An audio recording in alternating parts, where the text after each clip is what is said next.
सभी श्रोताओं का फैक्ट्स वर्ल्ड में हार्दिक स्वागत, अभिनंदन। आज के इस वीडियो में आप सभी के सामने प्रस्तुत है एक वीडियो जिसका टाइटल है अफ्रीका का विभाजन, जहां धरती फट रही है और एक नया समुद्र जन्म ले रहा है। बढ़ते हैं वीडियो की तरफ।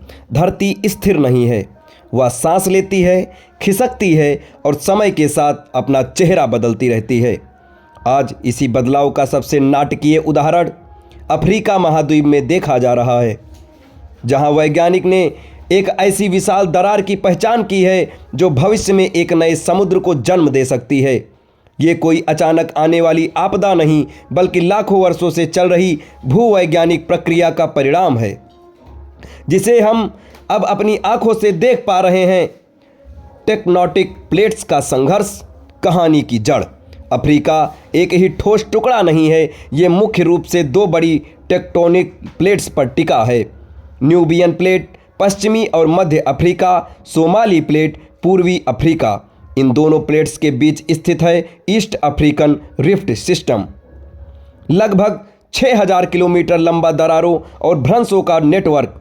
वैज्ञानिक के अनुसार ये प्लेट्स हर साल कुछ मिलीमीटर की दर से एक दूसरे से दूर खिसक रही हैं। सुनने में ये रफ्तार बेहद धीमी लगती है, लेकिन भूवैज्ञानिक समय में यही गति महासागरों और महाद्वीपों को जन्म देती है।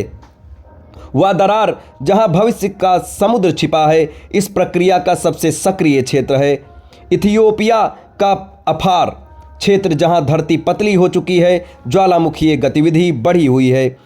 बार बार भूकंप आते हैं। 2018 में केन्या में अचानक जमीन फटने और सड़कों के टूटने की घटना ने इस प्रक्रिया को आम लोगों के सामने ला दिया। ये केवल दरार नहीं थी, बल्कि उपमहासागरीय जन्म का शुरुआती संकेत था, जो भविष्य में इस क्षेत्र को भर देगा। नया समुद्र कैसे बनेगा? भूवैज्ञानिक प्रक्रिया को सरल शब्दों में समझें। प्लेट्स अलग होती जाएंगी, नीचे से मैग्मा ऊपर उठेगा और नई समुद्र पपड़ी बनाएगा। जमीन और अधिक धंसेगी। एक समय पर हिंद महासागर का पानी इस दरार में प्रवेश करेगा और धीरे धीरे ये क्षेत्र समुद्र और फिर महासागर बन जाएगा। अनुमान है कि इसमें 50 लाख से 1 करोड़ साल लग सकते हैं। अफ्रीका का भविष्य कैसा होगा? ये यदि प्रक्रिया जारी रहती है और वैज्ञानिक मानते हैं कि ये रुकेगी नहीं, तो भविष्य में सोमालिया, केन्या, तंजानिया और इथियोपिया का पूर्वी हिस्सा मुख्य अफ्रीका से अलग होकर एक नया भूभाग या छोटा महाद्वीप बना सकता है। यानी अफ्रीका 2 हिस्सों में बटा हुआ दिखाई देगा, जिनके बीच एक नया समुद्र लहराएगा। ये खोज इतनी महत्वपूर्ण क्यों है? महासागर बनने की प्रक्रिया आमतौर पर समुद्र के नीचे होती है, लेकिन यहाँ ये ज़मीन पर दिख रही है। वैज्ञानिकों को प्लेट टेक्टोनिक्स को रियल टाइम में समझने का अवसर मिल रहा है। ये हमें बताता है कि पृथ्वी का भूगोल अस्थायी नहीं, बल्कि लगातार बदलने वाला जीवित तंत्र है। इन सब का निष्कर्ष ये निकलता है कि अफ्रीका का धीरे धीरे टूटना कोई तबाही नहीं, बल्कि धरती के विकास की स्वाभाविक कहानी है। ये प्रक्रिया हमें याद दिलाती है कि हम जिस नक्शे को स्थिर मानते हैं, वह भी अस्थायी है।